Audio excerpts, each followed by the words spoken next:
Ka, kumikita ka na nun, Ah, magkano yung sahod mo nun?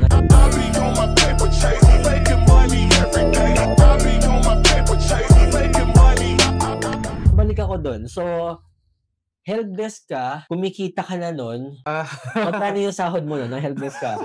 Well, nag-start ako mag-work 2012. Oo, 2012, yun oo. nga IT helpdesk 'no, pero Magkano ng sahod ng mga helpdesk nun before? grabe, ang ano ko nun dati is 11,000. Pero that time hindi pa 11,000. exempted sa tax yun, 'di ba? Kasi nito May lang naman, bawas pa. oo, so So, may tax pa yun. siguro Ah, 4,000 to 5,000 per cut off.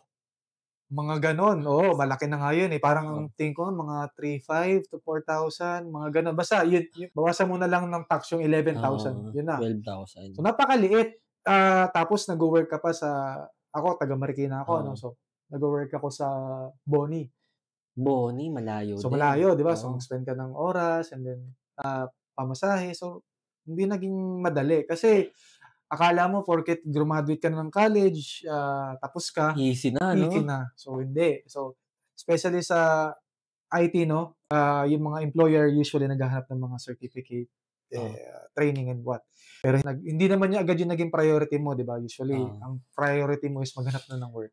Oh, so after mo maka-graduate pala nun, mabalik ako, after mo maka-graduate, nakapasok ka ba kaagad sa ano, dun sa position na in-applyan mo and ano yung background ba nitong company na 'to?